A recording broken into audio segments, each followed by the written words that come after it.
Hey, what's going on, Alabama fans? It's Kyle Henderson of BamaInsider.com. Two players no longer listed on the roster entering the month of June. You got Jarez Parks, who came to Alabama as a four-star outside linebacker with the class of 2017. And over the last couple of years, Jarez Parks just hasn't been able to get on the field. I think he was a leader inside the locker room from what we gathered, but over the last couple of years, just wasn't able to crack the field. So going into the month of June, he is no longer listed on RollTide.com. During the 2020 season, only saw playing time in one game. In 2019, played in 5 games, and as you can see, did not record any stats in those 2 particular seasons. The second player no longer listed on Alabama's official roster going into the month of June is Charlie Scott. He's a 6'1" senior out of Greenwood Village, Colorado, came to Alabama from Air Force on a 1-year military transfer. Now, Charlie Scott was very productive during the 2020 season. In fact, he became Alabama's starting punter, playing in 9 games, 22 punts for 862 yards with an average of 39.2 yards per punt.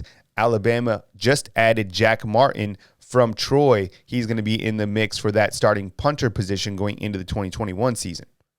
Now, after every season, there's a lot of moving parts in terms of roster management. We keep track of that on BamaInsider.com. Here's a quick snapshot so you can see kind of the players that are leaving. Of course, we have this all organized at BamaInsider.com. Starting up top, you got Eddie Smith, transferred to Illinois. You got Joseph Bolivas, who was a kicker, transferred to Vanderbilt. You got Ismail Sobshir, transferred to USC. Kevin Harris, transferred to Georgia Tech. Michael Parker, tight end, no longer listed on the roster. Same with Skylar DeLong, who was a punter. Ben Davis, transferred to Texas. Ali Cajo, transferred to UCLA. Thomas Fletcher, drafted by the Carolina Panthers.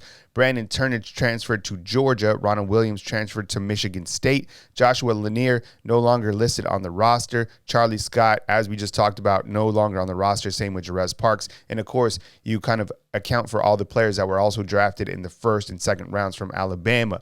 For more coverage on the Alabama Crimson Tide, definitely hit the thumbs up, like, subscribe. We appreciate you more than you know. Stick around for our next video, our player profile, which will be dropping later today right here on BamaInsider.com.